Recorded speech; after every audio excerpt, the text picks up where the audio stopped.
सभी साथियों को नमस्कार। जैसा कि सभी कर्मचारी साथी देख रहे हैं, खबर स्क्रीन पे बहुत ही महत्वपूर्ण कि सरकारी कर्मचारी और पेंशनर के लिए खुशखबरी डी और डीआर बढ़ोतरी के साथ मिलेंगे 7 और तोहफे। क्या सरकार ने ऐसा किया है? 7 तोहफों में बढ़ोतरी देख लेते हैं और किस प्रकार से डीए और डीआर में बढ़ोतरी की है। आगे ये हैं, बने रहिए। स्पेशल एजुकेशन यूट्यूब चैनल के माध्यम से आपको पूरी जानकारी दी जाएगी कि सरकारी कर्मचारियों और पेंशनर के लिए अच्छी खबर है। केंद्र सरकार ने हाल ही में महंगाई भत्ते यानी डीए और महंगाई राहत यानी डीआर में 3% की बढ़ोतरी की घोषणा की है। यह बढ़ोतरी 1 जुलाई 2024 से लागू होगी। इस फैसले से लगभग 49,18,000 केंद्रीय सरकारी कर्मचारियों और 64,89,000 पेंशनर को फायदा होगा। यानी डीए कर्मचारियों को मिलेगा और डीआर पेंशनर को मिलेगा।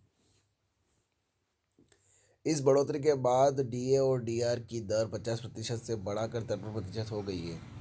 यह वृद्धि मुद्रास्फीति और बढ़ती महंगाई से निपटने में कर्मचारियों की मदद करेगी। सरकार हर साल जनवरी और जुलाई में डीए और डीआर में संशोधन करती है, जिसकी घोषणा आमतौर पर मार्च और सितंबर अक्टूबर में की जाती है। डीए हाइक का ओवरव्यू, विवरण और जानकारी। डीए बढ़ोतरी और जानकारी 3%। नई डीए बढ़ोतरी 53%। लागू होने तिथि 1 जुलाई 2024। लाभार्थी कर्मचारी लगभग 49,18,000। लाभार्थी पेंशनर लगभग 64,69,000। सरकार पर वार्षिक खर्च 9,448.35 करोड़। पिछली डीए दर 50%। अगली डीए दर घोषणा मार्च 2025। संभावित डीए क्या है और इसकी गणना कैसे होती है? महंगाई भत्ता सरकारी कर्मचारियों और पेंशनर को बढ़ती महंगाई से राहत देने के लिए दिया जाता है। यह मूल वेतन या पेंशन के प्रतिशत के रूप में गणना की जाती है। डीए की गणना अखिल भारतीय उपभोक्ता मूल्य सूचकांक यानी AICPI के आधार पर की जाती है। केंद्रीय सरकारी कर्मचारी के लिए डीए की गणना इस फार्मूले के अनुसार की जाती है। अब फार्मूला क्या है कि डीए प्रतिशत बराबर पिछले 12 महीनों की AICPI का औसत माइनस 115.76 बटे 115.76 गुणित 100। आगे यह है कि डीए बढ़ोतरी का कर्मचारियों पर असर। कर्मचारियों पर क्या असर पड़ेगा? तो डीए में 3% की बढ़ोतरी से कर्मचारियों की सैलरी में अच्छा खासा इजाफा होगा। उदाहरण के लिए, अगर किसी कर्मचारी का मूल वेतन 35,000 रुपये है तो 3% डीए बढ़ोतरी के बाद उसकी नई मासिक सैलरी 36,050 हो जाएगी। इस तरह उसकी वार्षिक सैलरी 4,32,600 हो जाएगी। डीए के साथ मिलने वाले 7 और लाभ। अब 7 लाभ के बारे में बात कर लेते हैं। जो आपने खबर में पढ़ा है कि 7 अन्य लाभ, तो अन्य लाभ में 7 देख लेते हैं। वेतन वृद्धि, डीए बढ़ने से कर्मचारियों की टेक होम सैलरी में बढ़ोतरी होगी। पहला ये हो गया। दूसरा है कि पेंशन में वृद्धि, पेंशनर्स को भी डीए के रूप में समान लाभ मिलेगा। तीसरे में यह है भविष्य निधि में योगदान, तो डीए बढ़ने से पीएफ में कर्मचारियों नियोक्ता का योगदान भी बढ़ेगा। चौथे, ग्रेजुएटी में वृद्धि, डीए बढ़ने से सेवानिवृत्ति पर मिलने वाली ग्रेजुएटी राशि भी बढ़ेगी। ओवर टाइम भत्ते में वृद्धि, डीए बढ़ने से ओवर टाइम भत्ते की गणना में भी बदलाव होगा। छुट्टी नकदीकरण लाभ, अवकाश नकदीकरण की गणना में भी डीए शामिल होना होता है, जिससे यह राशि बढ़ेगी। और सातवां अंतिम यह है कि अन्य भत्तों में वृद्धि, कुछ भत्ते जैसे मकान किराया भत्ता यानी HRA डीए पर आधारित होते हैं, जो अब बढ़ जाएंगे। राज्य सरकार द्वारा डीएम बढ़ोतरी, तो केंद्र सरकार के अलावा कई राज्यों ने भी अपने कर्मचारियों के लिए डीएम बढ़ोतरी की घोषणा की है। जैसे गुजरात की बात कर लेते हैं, तो गुजरात में 3% डीए बढ़ोतरी 1 जुलाई 2024 से प्रभावी। छत्तीसगढ़ में 4% डीए बढ़ोतरी 1 अक्टूबर 2024 से प्रभावी। राजस्थान में 4% डीए बढ़ोतरी 1 जुलाई 2024 से प्रभावी।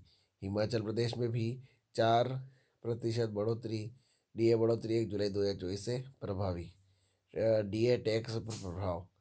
डीए टैक्स योग्य है और कर्मचारियों को इसे अपनी आय के हिस्से के रूप में घोषित करना होता है।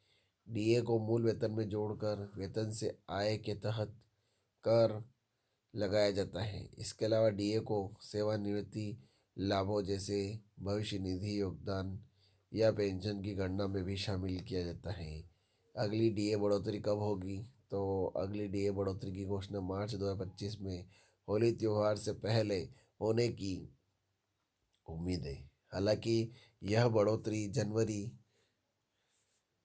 2025 से प्रभावी होगी। केंद्र सरकार हर साल मार्च और सितंबर अक्टूबर में डीए और डीआर में संशोधन करती है। डीए और बेसिक पे का मर्जर।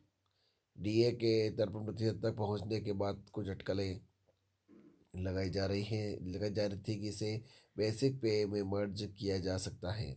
हालांकि सरकार ने स्पष्ट किया है कि डीए को बेसिक पे में मर्ज नहीं किया जाएगा, भले ही यह 50% की सीमा को पार कर गया हो। डीए बढ़ोतरी का महत्व।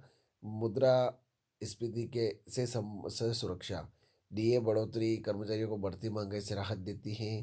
क्रय शक्ति में वृद्धि। इससे कर्मचारियों की क्रय शक्ति बढ़ती है, जो अर्थव्यवस्था के लिए फायदेमंद है।